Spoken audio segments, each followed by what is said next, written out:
What's up, everyone? How are we doing? As always, during these videos, if you have any comments, feel free to share them down below. I love to hear your thoughts on this topic as we go through it.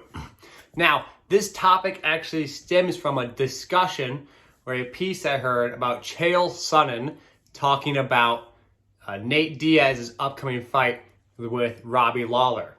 And it was an interesting discussion, and he brought up a concept that struck a chord with me, specifically in regards to strength and conditioning and skill work. He was talking about essentially how Nate Diaz is someone who has high levels of endurance, but doesn't really challenge the pace of the fight. In other words, use his aerobic capacity to overcome his opponents. While he can endure a lot, his superpower is not to challenge his opponents with pace. Now, I'm not diving into the fight analysis because I don't understand MMA fighting at all. And that's not the point of this video. But the idea of it is that certain athletes have certain superpowers, and Paul Fabris has mentioned this concept before, that allow them to succeed. And within that narrow bandwidth, and when their superpower can be utilized, they can overcome someone else who has superior skill in another area. Let's look at some examples and what I mean by that. Let's think about max strength. I have an older brother. When I was younger, if I were to play my older brother at basketball, even though I am a more skilled basketball player than he is, even though I am better at basketball at my age than he was, and I might even be better at basketball in all. When we played one-on-one, he would dominate me because he would use his physical size and strength to overcome all of my skill-based advantages. Now, when I got him in situations where he could no longer use his strength, for example, I would, if you're familiar with basketball, I would pull him out further away from the hoop and use his inability to play defense and my skill making to maybe do a nice crossover so I could score a basket. I would essentially find a way to make his strength no longer useful. I'd find a way to negate it. This is really interesting though, because as an athlete, he would try and find ways to express his strength. When he got the ball, he would back me down straight to the hoop, use his weight and his size, and score on me. We can look across numerous sports and see this same concept being repeated over and over again. You could look at Shaquille O'Neal in regard to his physical prowess in the paint. You could look at De'Aaron Fox, as I'm using two basketball examples here, and his lightning quick speed. He doesn't back people down the paint, and Shaq does not use his speed to try and outmaneuver an athlete. Look at Greg Maddux versus Randy Johnson. Greg Maddux, a baseball pitcher, was known for his ability to control location and his pitches, so his type of pitches that he was throwing, to modify his effective velocity. Randy Johnson was known for throwing really, really fast. He had some other great pitches, but his strength was throwing very fast.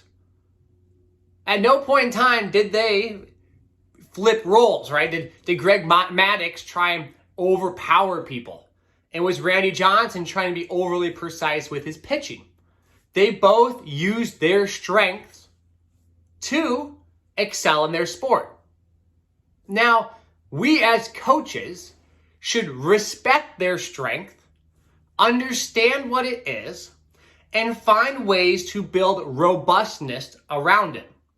For example, making Shaquille O'Neal super duper fast with the ball might not be the most useful thing in the world. But making him more mobile in the sense that he can get into positions to utilize his strength, even if that increased agility and mobility would be very minimal in regards to the grand scheme of things, even if it allows him to get into position 1 to 3 more times a game, he's able to score probably 2 to 6 more points a game. So as a coach, we should identify those strengths. Now, from a skill standpoint, or I should say a tactic standpoint, we should understand the skills where we have advantages. And this is where the Chael Sonnen, Nate Diaz discussion kind of struck a chord with me. Chael Sonnen went on to talk about other examples of how when fighters were able to challenge the pace of a movement, or of the fight itself, I should say, so they could then overcome their opponent, even though they were lacking skills in other areas. Again, something we see time and time again in sport. An extremely fast wide receiver wants to utilize their speed more so than their physical abilities. Physicalness, I should say, like their strength. So again, from a tactic standpoint, we should build around that concept. From a training standpoint, we should find ways to maintain and probably potentially build upon their superpower, but then identify close neighboring qualities that allow that superpower to be utilized even more. Making Shaq a great endurance athlete isn't a neighboring quality that's going to allow him to use his physical abilities. While, however, having, again, like I mentioned, his agility improved might allow so. There are these things that we as coaches need to look at beyond the universal application of I think someone needs X, Y, and Z. It's much more than that. It really is. It's about understanding how someone does something. What is their superpower? Then, what neighboring aspects are around that superpower that we can develop to allow for that superpower to shine through even more? This is a pragmatic approach to training. This is a unified approach, strength and skill and so on. So, at the end of the day, and this is a great example too, twofold before I get off track. At the end of the day, we want to understand how someone does something successfully. And number two in that is you can learn from people that are not in your own genre or work environment or area of expertise or wherever your interest, I should say. Me learning something from Chael Sonnen is something that especially me learning something from him regarding strength and conditioning skills and tactics, it's something I did not expect when I initially listened to that video. But when I listened to the video, it made sense to me. And I was able to use my understanding of my world and what he was trying to say, and then connect the dots to take away a very important concept that is very applicable. So next time you dive into something, don't just think about it in terms of what are they telling me, but what can I learn from them and all. So as always, I appreciate you guys listening. I hope you enjoy. If you have comments or questions, please let me know.